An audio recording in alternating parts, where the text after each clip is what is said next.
Boa tarde, meu nome é Érica Paganini Maia, vou estar apresentando o trabalho intitulado como Avaliação Físico-Química e Sensorial de Salame adicionado de glucona delta-lactona.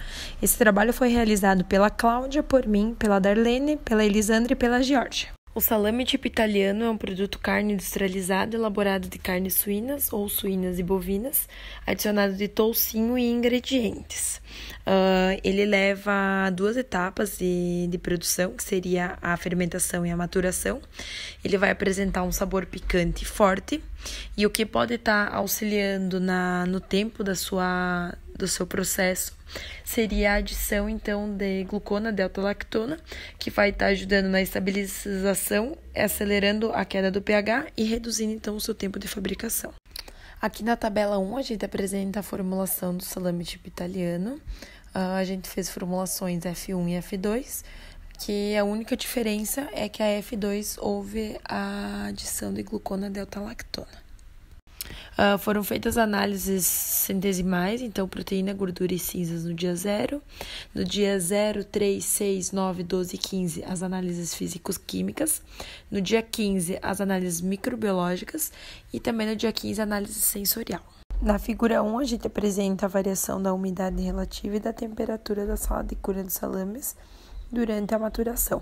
Foi observada uma grande variação de umidade relativa ao longo da maturação, sendo que o mínimo registrado é de 74% e o máximo é de 80%. Na tabela 2, a gente apresenta os resultados, então, da composição centesimal dos salames.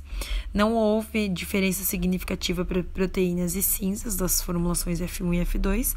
Já para a gordura, houve uma diferença significativa, porém, a gente não esperava porque eles foram produzidos da mesma forma e com a mesma porcentagem de gordura.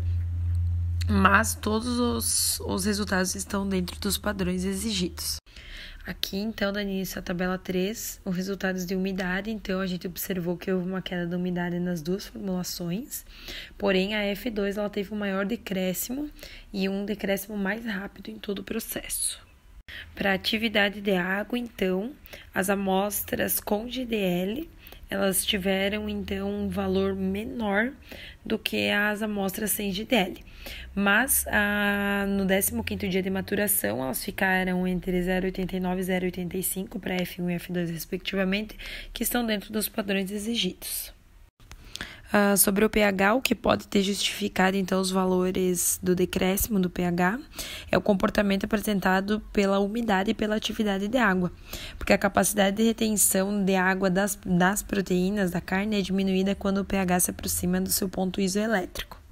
A soma das médias, então, da perda de massa durante os dias de maturação foi maior para a formulação F2 em relação a F1. Que teve, então, 40,74% e 37,83%, respectivamente. Então, com a menor perda de massa, esses valores estão dentro da faixa de 30% e 40%, que é estimada como ideal para esses produtos. Então, para os parâmetros de cor, a gente destaca que os valores de L foram superiores para a amostra F1 e os valores dos parâmetros A foram superiores para a amostra F2. Essa coloração mais escura de F2, ela pode ser atribuída à formação de nitrosomioglobina e principalmente à sua perda de umidade. As análises microbiológicas apresentaram-se dentro do que se estabelece a legislação brasileira RDC número 12. Aqui na figura 2, a gente apresenta, então, a análise sensorial dos salames, que seria da aceitação global das amostras. Elas não apresentaram uma diferença significativa entre elas, mas a F1 ela apresentou uma maior porcentagem de 8, gostei muito, e 9, gostei extremamente, quando comparada à amostra F2.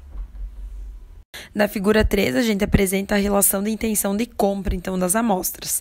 A F1 ela apresentou uma média superior quando comparada à F2, mas elas não apresentaram uma diferença significativa. A amostra F1 ela apresentou maiores porcentagens de 5, certamente compraria, e a F2 apresentou um índice elevado de 4, provavelmente compraria. Concluímos, então, que os salames elaborados com o GDL, já no seu 6º dia, eles tiveram características de final de processo. E as aceitações globais, então, a gente obteve alguns comentários e sugestões de melhorias. Obrigada!